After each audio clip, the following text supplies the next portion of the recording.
What up everybody, GetMeowth here. Today's video, instead of doing a deck highlight video, I'm going to do something a little bit different. We're just going to be talking Hearthstone and talking about something that's being talked about a lot recently on Reddit and Twitter.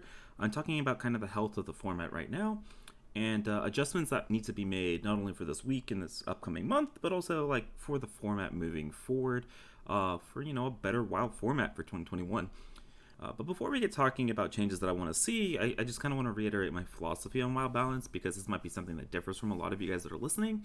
And it kind of helps outline the changes that I want to see moving forward in the format. I'm somebody who is completely against that. It's wild, let things be wild, just unnerf everything, let's just see what happens. I'm in the boat where we're still a constructed format, just like standard. Just because we have a larger card pool doesn't mean that we can't be balanced, right? Just like standard. Obviously, you're going to always have a top dog, right? There's always going to be a few good decks, but my ultimate goal, right, the ideal point is you have 4 or 5 really top tier decks with multiple ways to fight them, right? And multiple ways to fight them is not just tech cards, right? Metas that revolve around tech cards are really unfun, shitty metas to play, and in my opinion, they're not fun from either side. Right, it's not fun having games decided. Oh, did I draw my Eater Secrets against Secret Mage? Right, and if you did, you feel good, but the opponent feels really crappy. Or, oh, I didn't draw my Eater Secrets, so I feel really crappy. Right, so stuff like that, or like Grizzle Wizard Finley. Metas that are dominated by tech cards just aren't great metas, and they never are. Right, Sticky Finger is kind of dominating standard right now, and it's never really fun from one side or the other. And so basically, the idea is you want to be able to fight dominant archetypes with other archetypes, or by playing your deck to a different strategy depending on what deck you're playing against. And so a lot of the 3 big decks, obviously Darkler, Warlock, Arena Priest, and Secret Mage. Just go ahead and stop saying stuff like, oh, it's got Grizzle Wizard Finley, just put that in your deck and you'll be fine against Arena Priest, because that's just not true for the most part. But regardless, let's just talk about the big 3 right now. So what's happened in, I think, the Year of the Phoenix, and it's being a little bit exacerbated right now, is Wild has actually grown and cultivated a very large variety of decks in the format. Thanks to a lot of the cards that Blizzard's printed this year, we've had so much variety in this like tier 2, tier 3 area of decks, right? You've got multiple decks that have gotten support, that have been sort of competitive but not really great, but also archetypes that haven't really been things that are now things in the format, right? So, for example, stuff like Beast Hunter and Secret Hunter getting a lot of support this year, Galacron Warrior getting support this year, Pirate Warrior getting support this year, but also stuff like Shuffle Rogue or Libram Paladin or decks like that haven't really been things in our format have been getting a lot of support and seem pretty competitive in our format as well. But right now, you don't see any of those decks, right? Because the meta for basically an entire year has always been dominated super heavily by 1 or 2 decks. And those 1 or 2 decks have been so dominant that it's pushed a lot of decks out of the format, because if you're not playing that best deck, or you're not playing like the hard counter to that best deck, you've put yourself at such a disadvantage already before you even queue into a game. And all the variation that comes within that. And so just think about it, right? Like pre-nerf Quest Mage, you had like Demon Hunter, you had Reno Priest, you had Darkler Warlock, and then you had the Resurgence of Reno Priest, and now Secret Mage, where the decks that are dominated in the latter are so overtuned and so dominant that you're kind of pushing out a lot of decks. Okay, so let's go ahead and start talking about some of the changes, though, of these big 3 archetypes that we've kind of talked about: Secret Mage, Reno Priest, and Darkler. I don't think you'll find anybody that kind of would argue that these are the 3 best decks in the format. And so Secret Mage is a deck that cheats a lot of mana and has a lot of inherent synergy built into the deck. And that was something I used to be okay with, because Secret Mage at least used to have axes that you could attack it on, right? It had weaknesses, very clear, obvious weaknesses.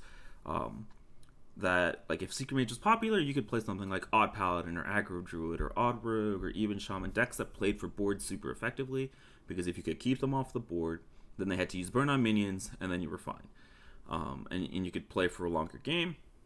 Or even if you were playing a slower control deck, right? Like if you were playing a Q-Block or Arena Lock, what you could do is you could play for board a lot harder in the early game, and you would force them to use burn on minions, and that meant that it was burn not going to your face, which lets you set up stuff like your Void Lords and be able to fight behind those and buy yourself some time to find healing.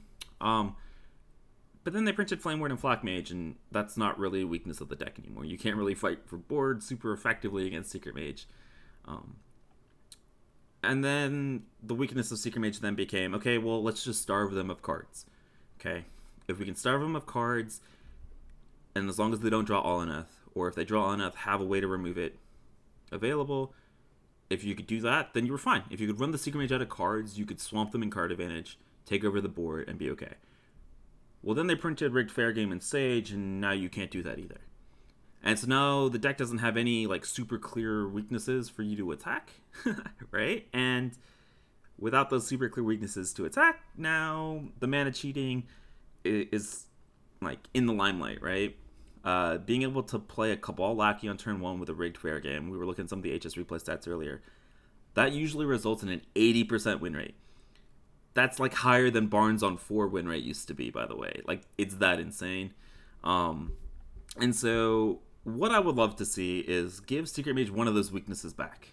Okay? Attack Flak Mage. Make board control something that's really hard for a Secret Mage to maintain. So either make Flak Mage something that's 1 damage, so it's a lot harder to clear an opponent's board, or make it a symmetrical effect if you want to keep it at 2. So that way it's purely a comeback mechanism and not a snowball mechanism.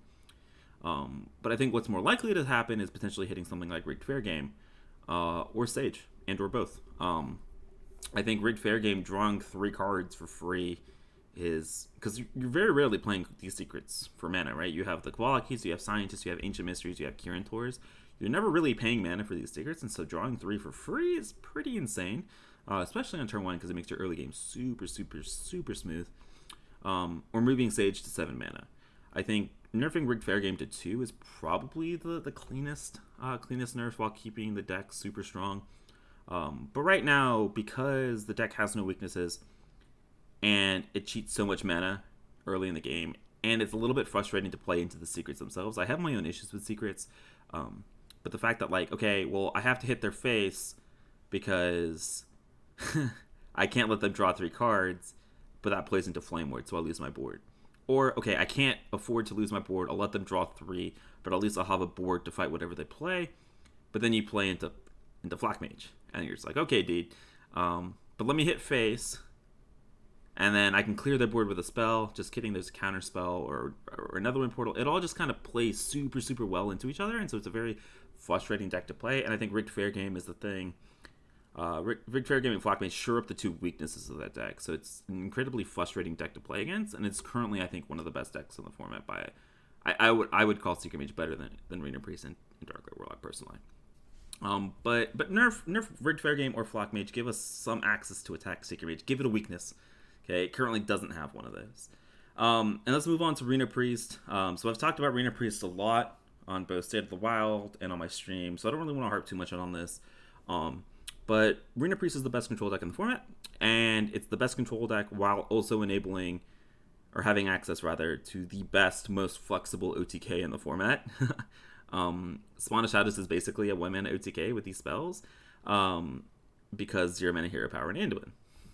But nerfing Spawn of Shadows doesn't get rid of the problem of Rena Priest being a super strong OTK deck, because they will just replace it with Velen, or they have Penflingers, remember, with Seance. And so Penflingers are basically mini spawns.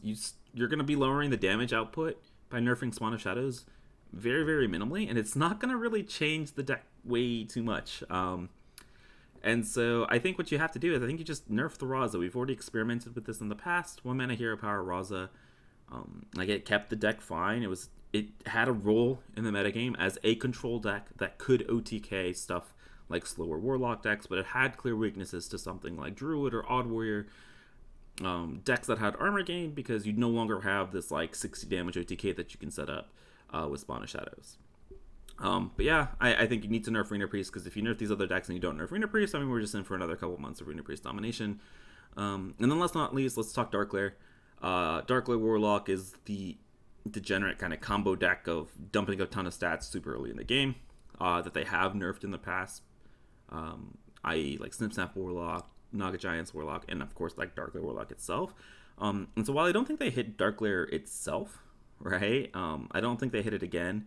Even though I would love to see just make it 5 or 6 mana, just like kill the card. That's fine.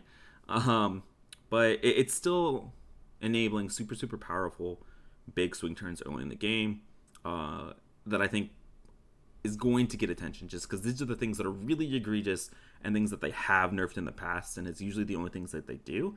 And so with the assumption that they won't nerf Dark Lair itself, I think I would like to see 1 or 2 changes happen.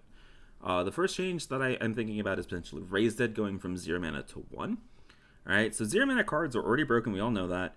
And it's kind of one of the main culprits in this Dark Lair Warlock pop-off turn, right? When you're doing the whole playing 20 mana worth of cards. Because it generates you mana with the Dark Lair, which is important. And it also gives you back those Kobold Librarians or Tour Guides for the most part, giving you card draw to draw and find your giants, right? And so I also am kind of in favor of changing this card because it also hits stuff like Reader Priest and Warlock decks that are also kind of abusing and using this really powerful card. But the other change that I would like to see, I would totally be okay with both of these happening, is Animated Broomstick. I think this card is, I don't really want to be saying slept on, because a lot of people noted that it's broken, but I think Animated Broomstick is what really allows this deck to have a really strong foothold in the metagame.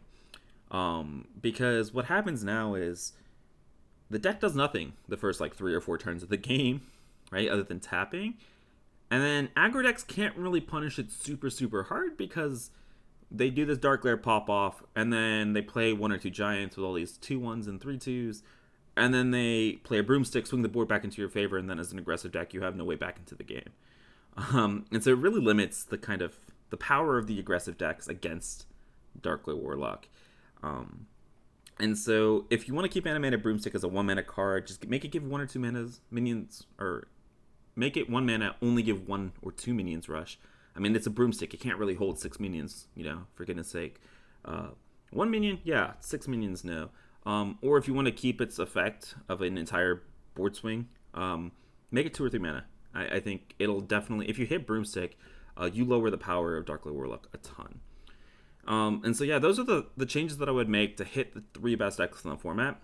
And like I was talking about earlier, I think if you bring down the power level of these 3 extremely powerful overtuned archetypes, so that other decks in the format have an opportunity to execute their game plan at reasonable points in the game, I think what you're going to have happen is that a lot of people are going to see the emergence of these, other 15 or 20 decks, I think, that are in the metagame and are competitive in the metagame, which I think is a big deal. I'm not just saying, these are like off-meta jank that nobody's playing.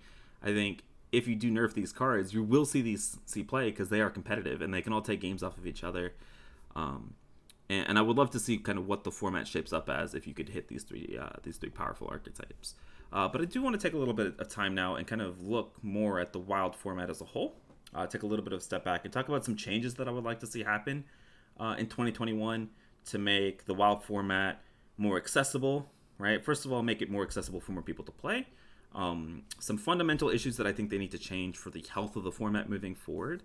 And then some kind of pipe dreams that I would love to see, and I'm super optimistic about, but I am pretty sure they won't happen, So first, let's just talk about the Wild format as a whole, right? So I've been saying this word mana cheat a lot.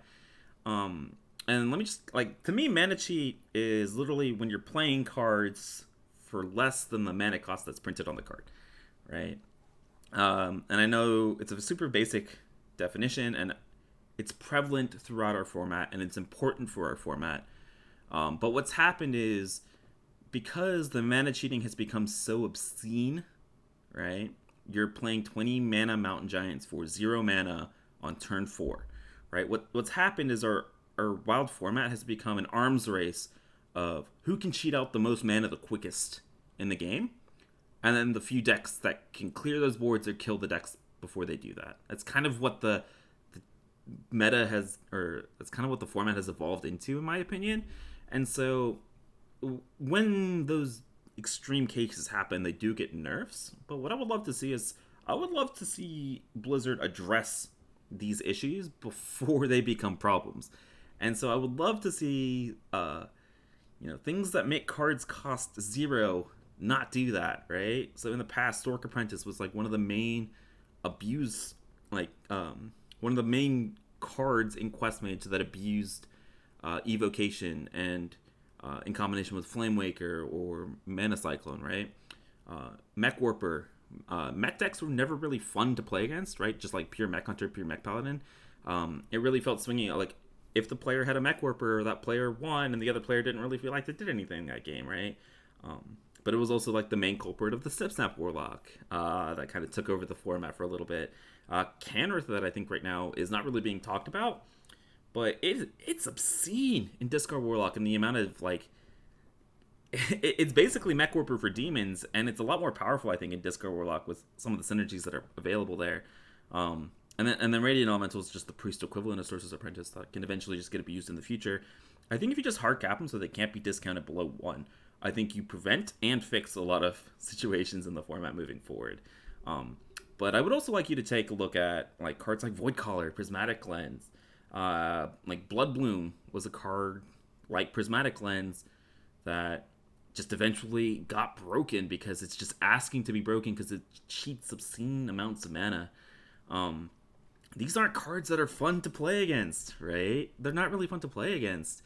And like, I would totally be okay with just going ahead and hitting those cards now to prevent them from being a problem in the future, and not printing cards like Blood Bloom or Prismatic Lens moving forward.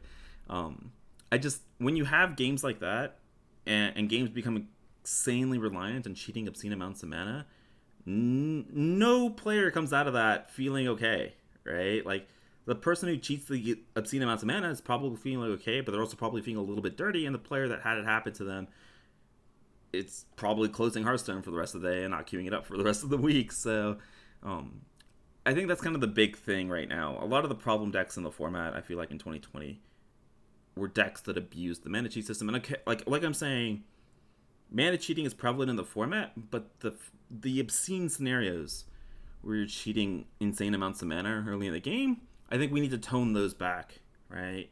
Just a little bit.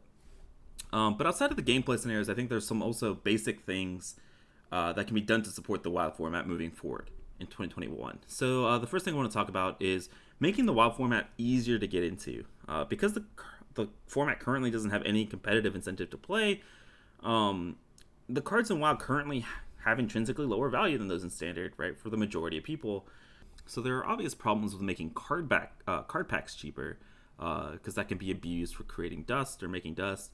And since you can't give WoW packs themselves, make them easier to buy, what I would say is, why not just give us a discounted crafting cost on wild-specific cards? So just, for example, let's just make it 25% discount on wild-specific cards. So that way, commons are 30 dust, 75 for a rare, 300 for an epic, 1200 for legendaries. And so what this will do is it'll make it easier to craft wild-specific decks, and that way you don't feel like you have to play one format or the other, right? You have to spend less dust to play wild or play duels, and that'll still allow you to have plenty of gold, plenty of dust to play standard if you want to. And I don't see a downside in letting people craft wild-specific cards. I mean, outside of people not buying packs, but people need dust anyways, right? So they're going to be buying packs to begin with. But I think a big thing is people really only feel like they can play one format or the other. Like, they can't play wild because they're invested in standard and they don't have the dust to play wild. And if you make it cheaper to get into wild, it's all good. Another small quality of life change would be letting people buy wild-specific adventures with gold. So if you didn't actually already have access to the adventure before they rotated, you actually have to buy the adventures with real-life money. And a lot of people don't want to or can't do that, right? But they've invested time in the game and they have gold that they want to spend. And adventures are actually super important for a lot of the wild-specific cards. Stuff like Naxxramas and Karazhan have very important, prevalent wild cards in the format. And it's a lot more efficient to buy the adventure, play through the adventure, than it is to craft them individually. But you can't actually buy them with gold, which is really, really annoying. It's a small thing, but let people use in-game currency to buy adventures to get some of the most important cards in our format. And the next thing I would like to see, kind of taking another step back, is just giving people incentive to play the format. There's small things that I feel like Blizzard could do. to just make people more excited to play the format or more willing to play the format. So right now, the ranked rewards are shared between Wild and Standard, right? So if you hit Legend in both, you still get the same rewards. Why not make them different? Why not? Why not give players ranked rewards for both formats? So if you hit Legend in both, you get more stuff. Reward the players for playing the game, right? If they played enough to get Legend in both formats, you should reward them. But also, like, there's no incentive to play the format super competitively or seriously right now. There's not been a Wild Open in like a year and a half, almost 2 years, and there have been very, very few, high-profile Wild tournaments. I think we've had like 2 in the past year and a half. And so the months that there were Wild Opens were some of the months that we had the most people playing the format at a high level in Legends. So we saw refinement of major archetypes, we saw creation and refinement of new deck archetypes or underplayed archetypes, and we found more incentive to find counters to the best decks. So you have less situations like this where people are just complaining about the best decks, and you have people out there with incentive to find counters to the best decks. And so it also led to like faster development of the metagame, something that's generally lacking in our format. And so whether that's just by bringing back the Wild Open, so you don't even need a large prize pool for the Wild Open. People are so excited to play in competitive Wild events that you don't even need to have a huge, insane prize pool. Honestly, what I would love to see is like every expansion. You know how they have like Masters Tours for Standard? I would love to see Masters Tours for Wild. You could lower the prize pool a ton, since these aren't gateways to the GM League or anything like that. But just give people incentive to play, right? You have a couple months of qualifying, like the first or the second or the third month of an expansion are qualifying months for the Wild Masters Tour of this Dark Moon Fair, and then you get to play in a small tournament that gets promoted on the Blizzard or streamed on the Blizzard YouTube page and gets promoted. And people get recognition. People want to play competitive Wild events, and if you just do one small one with like a $5,000 prize pool, you're gonna have so much participation and incentive for people to play and do what I was talking about earlier of finding new archetypes and finding ways to beat the best decks. And then one thing that I would love to see, and I'm sure will never happen, is I would love to see like a Wild GM League, or at least have the current GM League expanded to include not only Standard, but include stuff like Wild, include stuff like Battlegrounds. You have multiple ways to play the game now, and I think in order to be considered the best player in Hearthstone, you should be able to have to prove yourself in multiple formats, and have Wild be some aspect of that.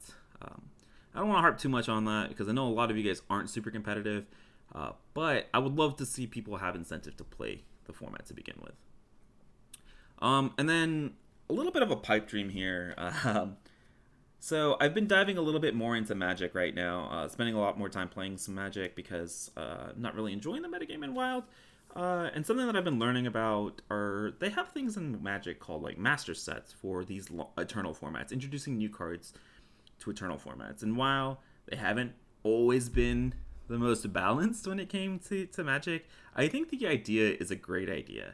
Currently in Wild, when new cards are released, we're restricted by the power level for Standard, or what archetypes are currently being pushed in Standard. And so what happens is you actually have a lot of classes sometimes not get anything in an expansion, or not get enough support for an archetype that's almost there. And so then you have classes like Hunter or Paladin, or before Risky Skipper and Barrow were printed, Warrior was kind of like the same exact thing, where they just keep getting further and further behind the big 3 classes in Standard. And so what I would love to see is like a Wild specific expansion, a set of cards that come out that are big buffs to stuff like Hunter or Demon Hunter or Druid, while also giving a lot of love to kind of underappreciated archetypes, or archetypes that are like almost there but just need like 1 or 2 more powerful cards to make it a legitimate archetype, right? Like, give me a couple more Paladin Reborn cards for that quest, and I think you could do some stupid things with it. And so I would love this idea of like a master set that provides new tools or new toys for for some underrepresented classes or archetypes in our format that you can't really print for standard because of power level being too high, or it wouldn't be too balanced or anything like that. And I know that's probably not going to happen. That's a lot of work, and I don't even know how well it would be balanced. But it's an idea that when I heard that they did that for Magic, I was just like, damn. Imagine if we had that for Wild. Like, imagine all of the new competitive decks that could be pulled out of that, or could help balance the format by bringing more decks. Maybe instead of nerfing stuff like Secret Mage Arena Priest, you could bring decks up to another level, which might be a little bit awesome. We'll see. Balance is always an issue. But the last thing I want to talk about to make Wild a better place in 2021 is buffs. Okay, we talk a lot about nerfs. I talked a lot about nerfs at the beginning of this video, but buffs are an insanely awesome concept. I have a separate video coming out in a few days about cards that I would like to see buffed moving forward. But I do think that the 10 buffs that they did at the beginning of the Year of the Phoenix were great. Right, Raza was a good experiment. Proved to be too powerful. I think they should re-nerf it. But the other 9 cards were all great. What happened was those are reverts of nerfs, right? I would love to just see straight up buffs to some new cards, like they did during the Boomsday event that they had. So not only giving us cards back at a power level that were good enough for Wild but were too powerful for Standard, but also buff cards that can push some of these archetypes, right? Instead of a new Masters set of cards, just what if you buffed a couple of Hunter cards that are like, if they were 1 mana cheaper, might be super competitive. But yeah, I think there are a lot of small quality of life changes that aren't super hard to implement, that I think would make the format a super great place moving forward into 2021, as well as making sure that you keep the format balanced, because a balanced format is a fun format and one that I and a lot of people will enjoy playing. I hope you guys enjoyed coming to my TED Talk. No, I'm just kidding. I hope you guys enjoyed me talking about Hearthstone for about 25 minutes here, and I just hope that you enjoyed it, got a lot out of it, and I hope that they change some cards pretty soon. If you guys enjoyed the content, make sure you guys drop a like and subscribe. And make sure you guys catch me over on my Twitch channel, streaming 5 days a week, twitch.tv/GetMeowth. I will see you guys next time. Later.